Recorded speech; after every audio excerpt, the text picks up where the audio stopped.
Hey, what's up, party people? Welcome to another exciting week of SJU. We got hit with a double dose of news today. We've got Spider-Man 2, the Spider-Verse 2 trailer just dropped. We got a Matrix 4 trailer as well. ShangChi's getting a sequel and an MCU series. Charlie Cox is still Daredevil. Oh man, there's a lot of news today. And only 90% Marvel. Only 95% Marvel. Like all movies these days. Yeah. Did anything else not? Well, The Matrix is still fighting for its independence by that small indie studio known as Warner Brothers. The biggest news of the day though is we got a new look at the Into the Spider-Verse 2, which now has a Beatles flavored title, Across the Spider-Verse Part 1. Isn't that sweet? Or annoying, whether you think part 1 and part 2 is a good way to go, Endgame style. But I think, speaking for the whole panel here, we're all pretty excited to see this, right? This wasn't like a bummer of a way to start your Monday, no? I'm pro Spider-Verse and Spider-Verse sequels. It's just such a great movie. Every time I rewatch the movie a lot, it's like, what a great triumph that film is. So who am I to not want to see more of that movie? But what do you think about part 1 of 2? Is that Danielle? Is that a baller or like calling their shot, or is that annoying that they're like, this isn't going to be a complete film? Yeah, I think I would prefer it to be a complete film, but also like they did us so good in the first one that I'm just going to go ahead and like let go and let God and just go in with the best of best of expectations, not going in like disappointed or whatever. I mean, I'm assuming that everybody has already seen this, right? This trailer before you're watching this, it's Miles. It picks up. I love how it picks up the instant after Spider-Verse 1 ends. It's very Back to the Future, where you assume that Marty McFly just had like the craziest 2 weeks ever, because Back to the Future 1, 2, and 3 all happened. Boom, boom, boom. So he just finishes that adventure, and then boom, Spider-Gwen pulls him into another universe, and then he gets pulled by Spider-Man 2099, which is a comic that I'm familiar and yet unfamiliar with it, because I bought it when I was like in the single digits of age, because I thought the cover looked really cool. And I think I read it before I could really read. So I remember like the look of it looking sweet, but I don't really know what happens, except it was like, oh, future Spider-Man, and that looks sick. All I know is, look, I get it. It's part of the game, but I talked to Oscar Isaac 2 months ago. And when I brought up, hey, might you voice Spider-Man 2099 again? He's just like, that'd be cool. There's who, wouldn't I'd hope so. They gotta lie. They lied to us. He was recording stuff already for this movie. But also, I do like the picking up right after. I will say, I feel like they're insinuating, actually, though, that like that final scene of the first movie was maybe like a few months later or something, based on him saying, I thought I'd never see you again. And they did the same Post Malone song is still playing. But they slightly aged them, if you look. Like they both look a little older than in that first movie. So I think we're supposed to think that it's not like the day after he stopped Kingpin. No, good catch. So like a little later. He just really likes that song. He loves that song. He's all in. Guy's got a song. So, one song playlist for years. What do you guys think about Spider-Gwen is played by Haley Steinfeld, who's also playing Kate Bishop. You just heard Oscar Isaac's playing Spider-Man 2099, who's also playing Moon Knight, among other things. Is this getting a little incestuous in the comic book world? Like, can we have different people play different parts, or is this all cool and cross-referencey for you? I mean, in Marvel, I think I've said this before, but we've got 2 different versions of, I think it's Alfre Woodard. So I'm down for that. I mean, there are other actors, but there aren't other movies. So when everything is based on Marvel, it's gonna happen. Amazing.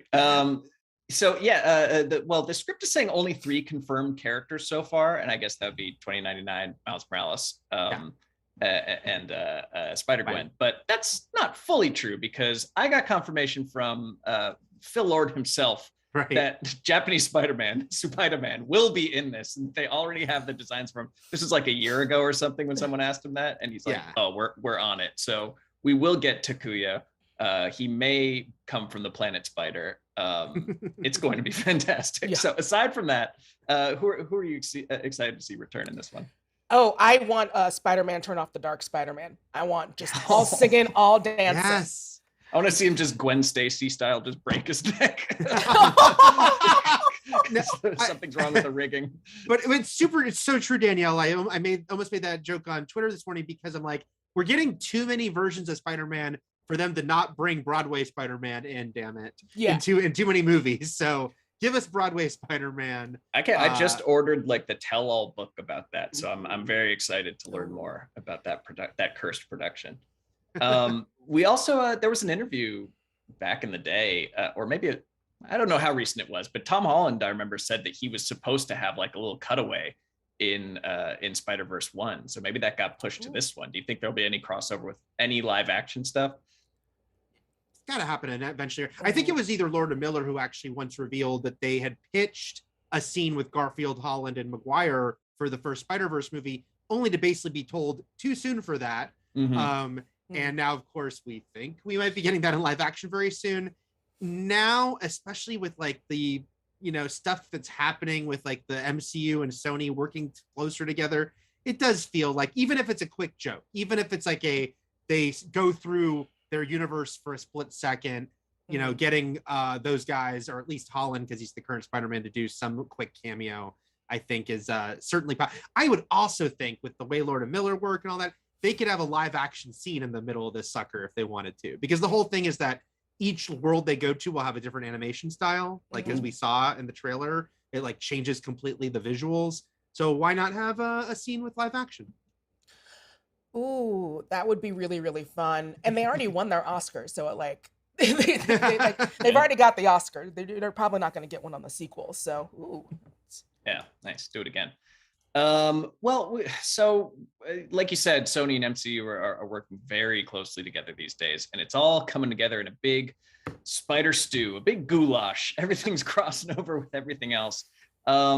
I mean, how do you feel about all the Spider-Man projects, or the current ones, being so multiverse and crossover centric? Like the new two of the new movies are all about bringing together multiple timelines worth of Spider-Man together.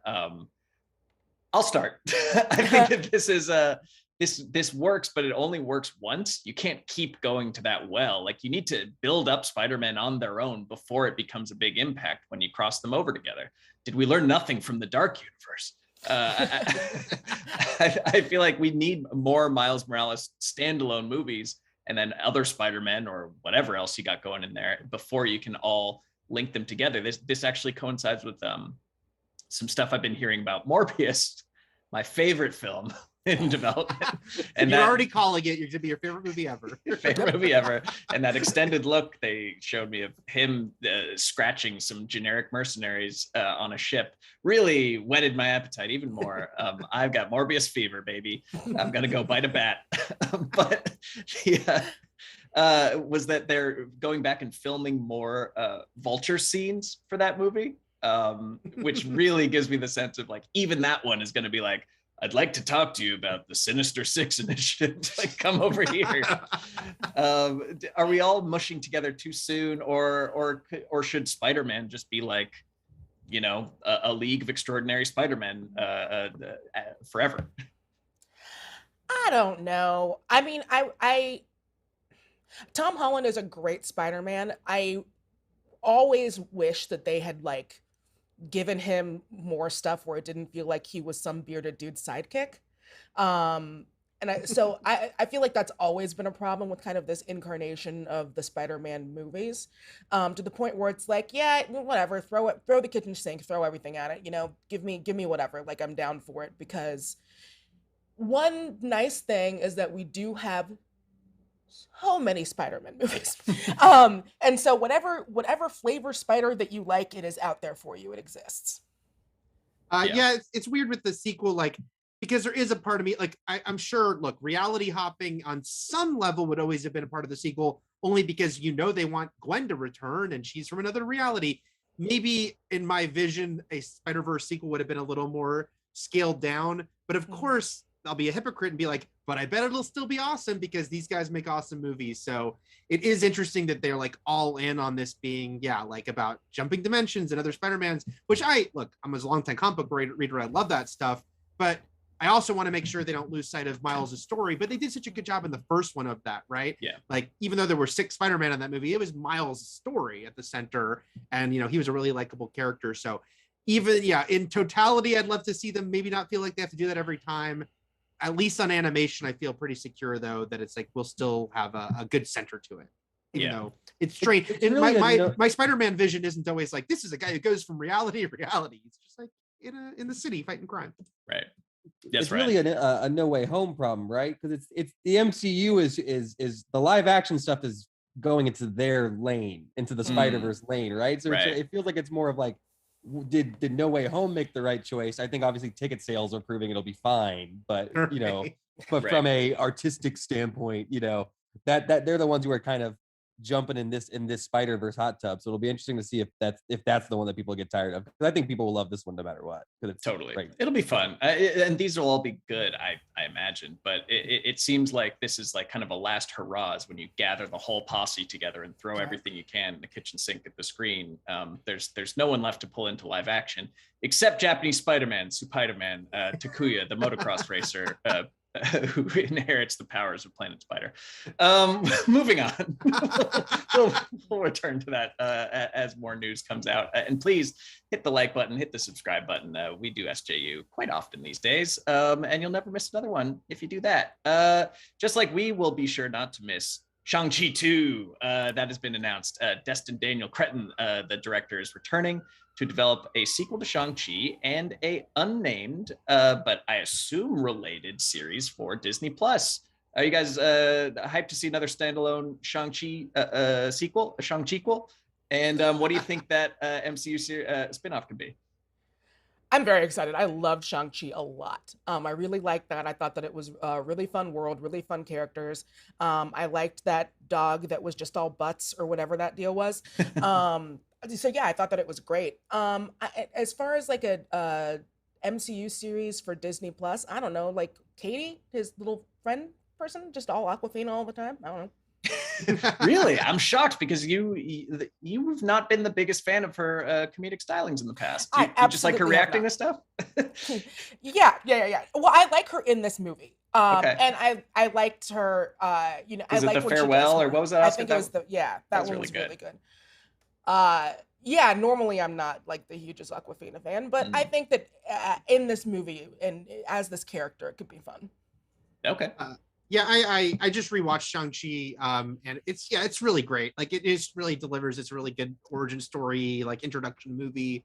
So yeah, I'm glad that we're getting like a, straight up, we know we're getting a sequel. Obviously the character was going to keep popping up. With the show, I wonder how much it might not be the 10 Rings and his sister. The at the end of the movie it said the 10 Rings will return, not Shang-Chi will return.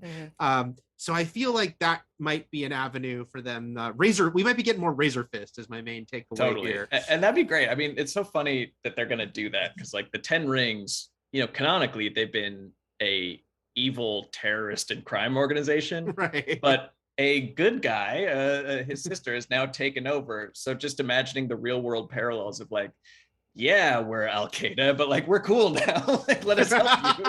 It's just kind of funny that Disney is going to probably try to pull that off. They need an image makeover. It'll be about branding and marketing and like we're different. Yeah. Is there a character? Is there a pre-existing character, or can they introduce a character who's like their new like head of marketing? Yeah, that's what I want the spinoff to be about. Is the 10 Rings PR crisis firm to try to get them to win over American hearts and minds.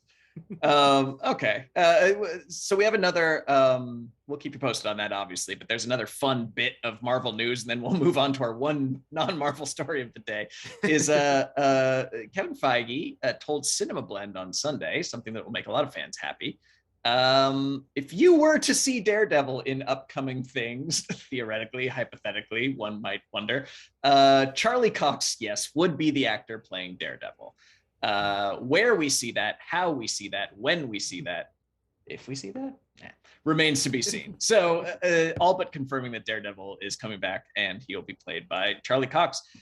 Not much meat on this news bone, but I mean that's cool, right? Who else would be Daredevil? Come on. Ben Affleck? Yes, you're right. Well played, Danielle. He is the superior daredevil, and I'm not kidding. I'm just trying to goose engagement. That's not true. But he doesn't fight. In the thumbnail, baby. Too late. I mean, anything else to say besides thumbs up to this one? I think it's just cool for like, there's just been so much drama because of the fact that all the Marvel TV stuff was not made by Feige, made by Marvel Studios, and how much would they embrace that, if at all? And would we cross the road of them just straight up recasting someone that people liked in those shows, might get recast at some point, for them to just be like, no, we're going to use this dude. I think it's always going to be murky if like those shows, quote unquote, happened. Like, you know, if we should take out all those events and stuff that Feige and his team think happened to this guy. But it is cool just to know like that they're like, we didn't make the decision to cast him. We didn't make that show, but we're signing off on it, you know, because it's for so many years, it was so bitter, like that weird split, that corporate split. So I just think it is gratifying for people who liked both and always wanted it to be merged, that at least one thing. And obviously we have a pretty good inkling on Hawkeye that a second thing might be about to happen. There's some elements that are definitely going to hold over that are very popular ones. And it kind of clues you into how they'll approach the X-Men and the Fantastic Four, though they would never, you know, cast a Jessica Alba or someone from that original one, is that they're just going to pick and choose. No Miles Teller? Miles Teller, right. Yeah. They'll pick and choose who they liked and who's available, and then they'll justify it canonically. They'll come up with something. Oh, it's a little branch of the multiverse I pulled you through. Oh, good. Hugh Jackman's Wolverine again, or whatever. Yeah. Ryan says only Kate Mara's wig is returning. That'd be great. Just the wig flying out of a portal, stepping out of the portal, Endgame style. That'd be great.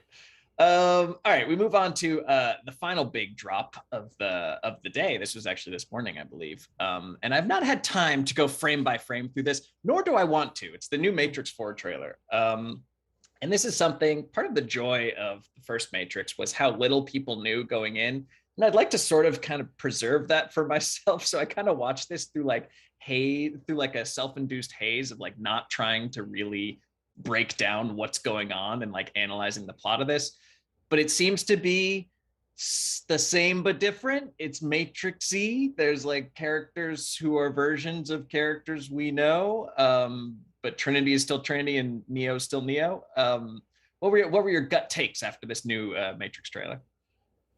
I mean, it's the Matrix. I'm gonna see it either way. You know what I mean? Like it's what. And yeah, I'm also like you, but I am probably the least person that goes through frame by frame and is like, ooh, like what clues can I pick up? Because I like going in and just like watching the thing happen. But yeah, it looks really cool. I'm really psyched for it. I mean, all the trailers and stuff, it's the Matrix. I was going to see it anyway, so. I loved the first trailer, that one set to White Rabbit, which I kept seeing in the theater and didn't get sick of, unlike other trailers I saw a million times the past few months. So this one to me wasn't quite as cool as that one. Come on, it's got like an orchestrated version of that Rage Against the Machine song. No, but there is some cool stuff going on there musically, I will say. Also, this trailer was funny for me because in the first trailer, there were these tiny moments where people were like, is that footage from the first movie? Like in the back. And this trailer confirms it. And I thought it was funny because I just did my rewatch of the Matrix trilogy that I'm sure a lot of people are. And it's like, Neo's doing it too. He's like, I better catch up on my adventures and rewatch them. The weirdest thing to me in this trailer that I don't know if it means anything or everything is that there's so many direct parallels cutting back and forth. It reminded me of Cobra Kai when they cut to the past. And like Jonathan Groff is an agent like Smith, and we're cutting to Hugo Weaving and all this stuff. They never show, we know, as far as we know, Lawrence Fishburne is not in this movie, same with Hugo Weaving, but it was weird to me that there wasn't the frame of Lawrence Fishburne in this trailer, even as we saw this new Morpheus.